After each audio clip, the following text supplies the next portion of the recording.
কেউ যদি তোমার জীবন থেকে সরে যেতে চায় তবে তাকে যেতে দাও, কখনো বাধা দিও না। মনে রাখবে, নদীর স্রোতও কিন্তু বৃষ্টি হয়ে আবার ফিরে আসে। সব কিছুর মতো অপেক্ষারও একটা সীমাবদ্ধতা আছে। যখন সেই সীমা ছাড়িয়ে যায় তখন অপেক্ষা অসুন্দর হয়ে ওঠে, হৃদয়ে প্রচণ্ড ক্ষত সৃষ্টি করে। কাছে গিয়ে অবহেলিত হওয়ার চেয়ে দূরে থেকে শুভকামনা করা ভালো। এতে কষ্ট হলেও নিজের প্রতি নিজের সম্মানটা বেঁচে থাকে। ভালোবাসা প্রকাশ করলে সস্তা হয়ে যায়, আর প্রকাশ না করলে ভালোবাসার মানুষটা অন্যের হয়ে যায়। নিজের দুর্বলতাগুলো কখনোই অন্যজনের কাছে প্রকাশ করো না, সে যেই হোক। পৃথিবীতে দুর্বলতার সুযোগ কেউ সহজে হাতছাড়া করে না। আত্মসম্মান বিসর্জন দিয়ে রাজপ্রাসাদে থাকার চেয়ে আত্মসম্মান নিয়ে কুঁড়ে ঘরে থাকা শ্রেয়। প্রতিদিন কিছু ইচ্ছেকে পুড়িয়ে মারি, প্রতিদিন কিছু ইচ্ছেকে পাঠায় বিসর্জনে।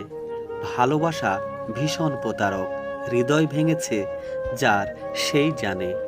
যাদের নিজেদের কোনো যোগ্যতা থাকে না তারাই অন্যদের নিয়ে বেশি সমালোচনা করে। একজন আহত ব্যক্তি তার যন্ত্রণার যত সহজে ভুলে যায়, একজন অপমানিত ব্যক্তি তত সহজে অপমান ভোলে না। কেউ আঘাত দিলে না কেঁদে এই 4টি কাজ করুন। নাম্বার 1, নিজের প্রতি বিশ্বাস রাখুন। নাম্বার 2, নিজের ধর্মচর্চা করুন। নাম্বার 3, নিজেকে কাজের মধ্যে ব্যস্ত রাখুন। নাম্বার 4, ভালো মানুষের সাথে সময় কাটান। পৃথিবীটা হচ্ছে একটা আয়নার মতো, সবার সাথে যেমন ব্যবহার করবেন, সবার প্রতি যেমন মনোভাব পোষণ করবেন, প্রতিদানে ঠিক তেমনটাই ফিরে পাবেন। ঠকে যাওয়ার জন্য 1 এপ্রিলের দরকার নেই। কাউকে গভীরভাবে বিশ্বাস করলেই প্রত্যেকটা দিন ঠকতে হবে। যে আজ তোমাকে অবহেলা করছে, গুরুত্ব দিচ্ছে না, ধৈর্য ধরো। একদিন তোমাকেই তার সবচেয়ে বেশি প্রয়োজন হবে। জীবনে উপরে ওঠার সময় মানুষের সাথে ভালো আচরণ করো, কারণ নিচে নামলে তোমাকে আবার এই মানুষগুলোর মুখোমুখি হতে হবে।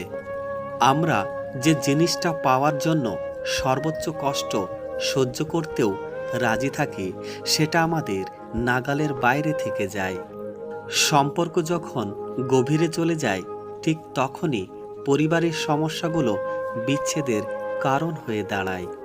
স্বার্থপর মানুষগুলোই জীবনে ভালো থাকে, আর বোকারা তো কেবল অপরকে ভালো রাখে। আমাকে যারা ঘৃণা করে আমি তাদেরকে সবচেয়ে বেশি পছন্দ করি, কারণ তারা না থাকলে হয়তো আমি আমার ভুলগুলো খুঁজেই পেতাম না। মোমবাতি হওয়া সহজ কাজ নয়। আলো দেওয়ার জন্য প্রথমেই নিজেকেই পুড়তে হয়। কষ্ট হলো না চাওয়া সত্ত্বেও ভালোবাসার মানুষটাকে যেতে দেওয়া। সবসময় যাদের ভালো চাইবেন, উপকার করবেন, 90% ক্ষেত্রে তাদের দ্বারাই অপকারের শিকার হবেন। একমাত্র নিজের চোখের জল ছাড়া দুঃখের উপযুক্ত আর কোনো সান্ত্বনা নেই। ভালোবাসতে হলে বেশি কিছুর প্রয়োজন হয় না, শুধুমাত্র একটু বিশ্বাস আর একটু ভরসার প্রয়োজন হয়। নির্দিষ্ট কারো সাথে কথা বলতে চাওয়ার পিপাসার মতো তীব্র কোনো পিপাসা পৃথিবীতে দ্বিতীয়টি নেই। ভালোবাসা এত সহজ নয়। অভিমান বুঝতে না পারলে মনে হবে সবটাই অভিনয়। মেয়েরা তাকেই বেশি ভালোবাসে যে তাকে সবচেয়ে বেশি কষ্ট দেয়। গরিবের অভাব কখনো শেষ হয়নি, আর ধনীদের থাকার পরেও পূর্ণতার হিসাব কখনো মেলেনি। শব্দহীন কান্নার হয়তো কোনো শব্দ নেই, কিন্তু এর যন্ত্রণা তীব্র ভয়ঙ্কর হয়।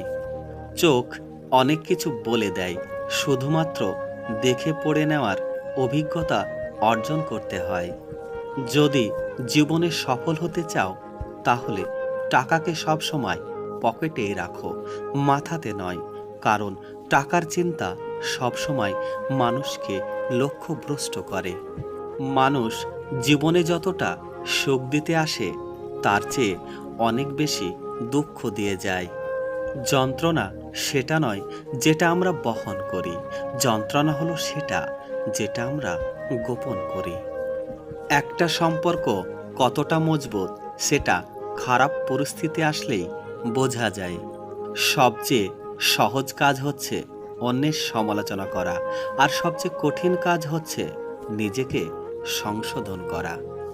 তোমার জীবনের গল্পে জুড়ে নিও তাকে যে নিজের চেয়েও বেশি তোমায় খেয়াল রাখে। কিছু কথা শুধু নিজের ভেতরেই রাখো, দ্বিতীয় কেউ জানবে না, কোনোভাবেই না। যদি দ্বিতীয় কেউ তোমার মনের কথা জানে তাহলে ভেবে নিও কোনো এক সময় সবাই জেনে যাবে। কারো ওপর প্রতিশোধ নেওয়ার আনন্দ কয়েকদিন থাকে, কিন্তু ক্ষমা করার আনন্দ আজীবন থেকে যায়। কষ্ট মানুষকে পরিবর্তন করে, কষ্ট মানুষকে শক্তিশালী করে, আর প্রতিটি কষ্টের অভিজ্ঞতাই আমার জন্য নতুন শিক্ষা। মানুষ জ্ঞানের পরিচয় দেয় তার কথায়, যোগ্যতার পরিচয় দেয় তার কর্মে, আর বংশের পরিচয় দেয় তার ব্যবহারে। নিজের প্রতি সৎ থাকো, নিজের উপর বিশ্বাস রাখো, তাহলে তুমি সব কিছু করতে সক্ষম হবে। পৃথিবীতে এমন কোনো শক্তি নেই যা তোমার পথে বাধা হয়ে দাঁড়াবে। যদি তুমি কোনো কিছুতেই ব্যর্থ হও, অর্থাৎ ফেল করো, তাহলে মোটেই হাল ছেড়ে দিও না। কারণ ফেল শব্দের একটা অন্য মানে আছে, আর সেটা হলো ফার্স্ট অ্যাটেম্প্ট ইন লার্নিং, অর্থাৎ শেখার প্রথম ধাপ।